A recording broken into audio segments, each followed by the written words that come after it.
مجرد ما ده يعمل كده انت تضرب على طول، بس خلص الكلام. حلو. طب نوزنه ازاي بقى؟ بصوا يا جماعه،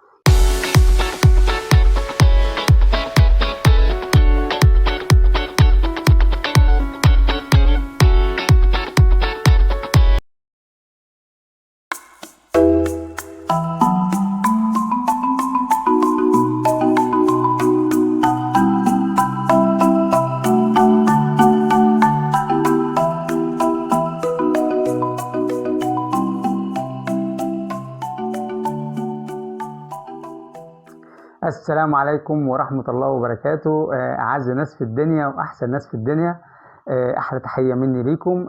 وحشتوني جدا والله. أنا بعتذر جدا عن التأخير، غصب عني والله، شوية شغل كده عطلوني. طبعا انتوا عارفين وجد الشغل بطل الصيد على طول. تمام. فمعلش. النهاردة يا جماعة هنتكلم على فكرة غماز احترافي من الدرجة الأولى. طبعا أنا قبل كده قدمت لكم الغماز السحري، فكرة في الغماز السحري. عملناها بسلكة الدش، وعملناها بأي غماز تاني ينفع، حتى الغماز الحر عملناها بيه برضه ونفعت. ويعني أقول لكم إيه، يعني الحمد لله رب العالمين، نجاحها كان باهر. يعني كل الناس تقريبا أو معظم الناس بتصطاد بالغمازة دلوقتي لأنه فعلا فعال. فأنا بقدم لكم النهاردة غماز كمان مرة، فكرة غماز عالمي من الدرجة الأولى، احترافي من الدرجة المليون. هتنبسطوا بيه جدا. الغماز ده يا جماعة اسمه الغماز الصائد، انا سميته كده. او الغماز المدور، اي حاجه. المهم ان انا هقول لكم الفكره بتاعته وانتوا تعرفوها علشان خاطر تستفادوا بيها. بصوا يا جماعه، الغماز اللي احنا هنتكلم عليه ده غماز هيبقى مدور. احنا طبعا عارفين الغماز ده او الشكل ده، يعني القمح باي حجم منه مش هتفرق، يعني كبير صغير، المهم يعني ايه الشكل ده. انما الغماز اللي احنا هنتكلم عنه هيبقى شكله كده مدور. يا نهار ابيض. طيب كلنا عارفين ان الغمازات المدوره دي مش متوفره، مش موجوده. تمام، صح ولا لا؟ فناس كتير هتسال طب هنجيبه ازاي ومش هنجيبه ازاي. سهل قوي يا جماعه. مبدئيا الغماز ده انت لو رحت لاي واحد ما عنده ادوات، محل ادوات صيد، وقلت له انا عايز غماز مدور، هيقول لك ما عنديش. على طول هيقول لك ما عنديش. طيب عايزين منه، طيب لو سمحت الراجل اللي بيورد لك او اللي بتجيب منه خليه يعمل لك كيس كيسين 3 عشان احنا عايزين منه. لما كل واحد يروح لمحل صيد الناس هتنشر الموضوع ده، وبالتالي الناس هتصنع منه وهينزل.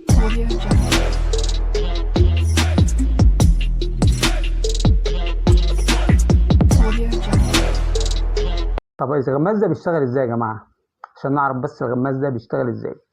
الغماز ده فكرته هنركز مع بعض بعد اذنكم، لان الموضوع ده اهم حاجه انك تفهم ده بيشتغل ازاي.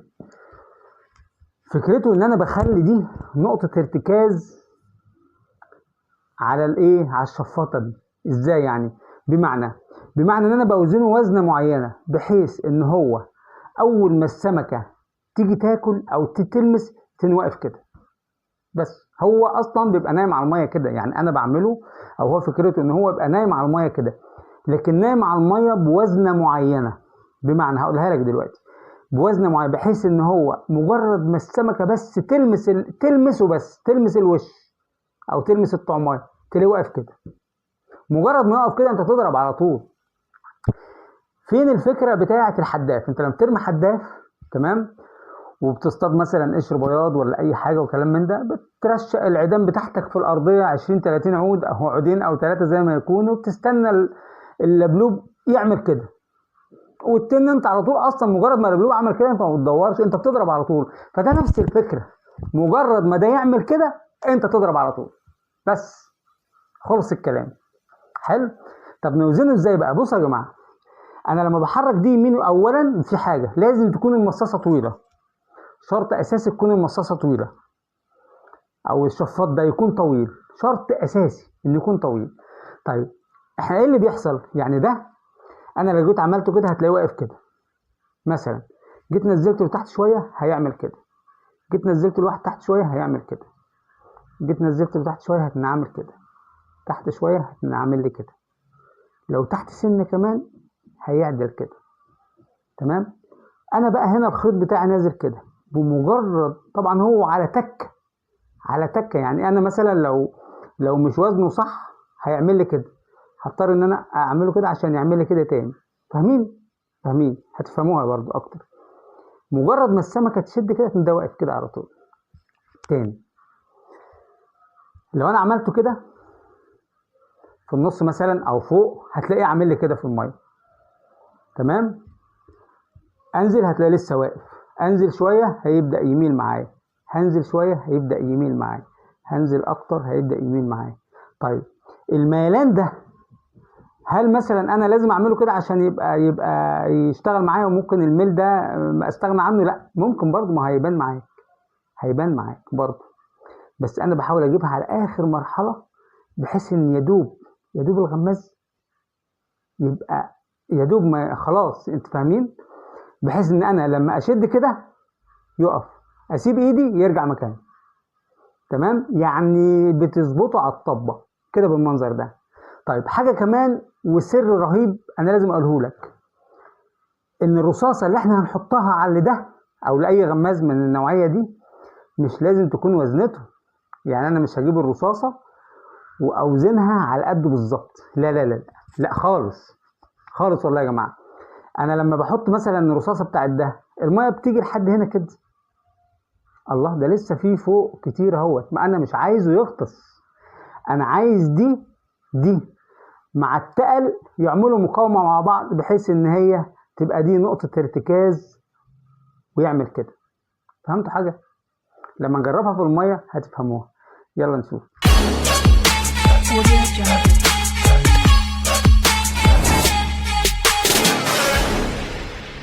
يلا يا رجاله نشوف الطريقه بتاعته عشان بس ايه الموضوع سهل خالص.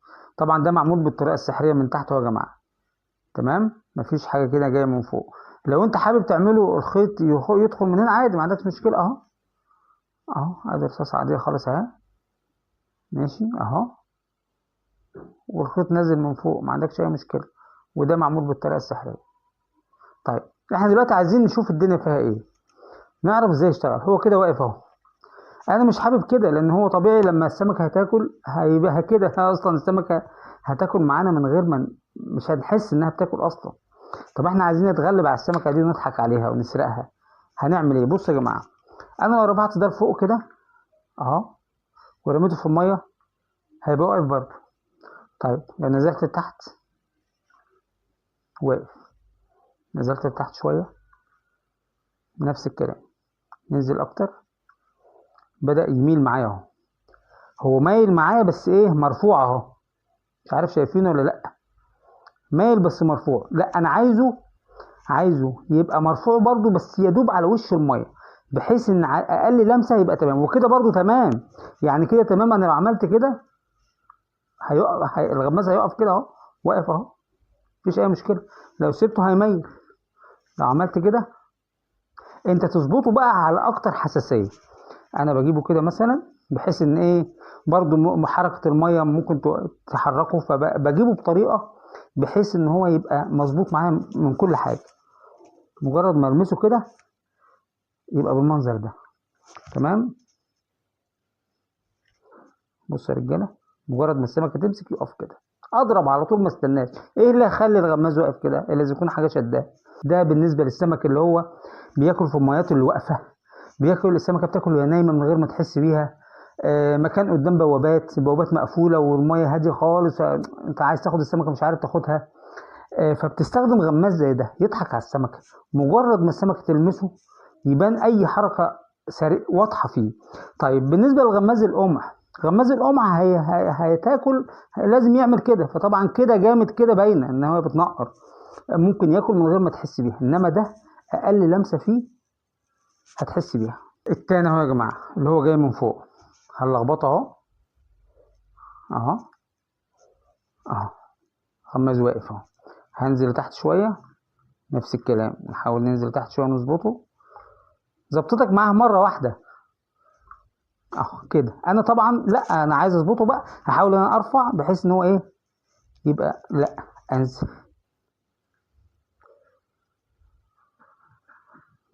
يبقى نايم على وش الميه وعايز يترفع كده تقريبا. تمام، انا هوزنه طبعا. بصوا يا جماعه، بص اقل لمسه ايه بص ويرجع تاني كده اهو، بيرجع مكانه تاني اهو، ويرجع اهو. مجرد ما السمكة تلمس، 5 دقايق على الحيل اهو. طبعا تضرب على طول، ما استناش، اسيب ميل اهو، اسيبه بيميل اهو. وصلت يا جماعة؟ هي دي فكرته. ان شاء الله ربنا يراضي الجميع، وحاولوا اعملوه، وان شاء الله مش هتخسروا حاجة، لان دي افكار فعالة يا جماعة. تمام. انا مجرب الغماز ده مثلا والله يا جماعة، من يعني انا اصطدت فيه مثلا في 2005 2006.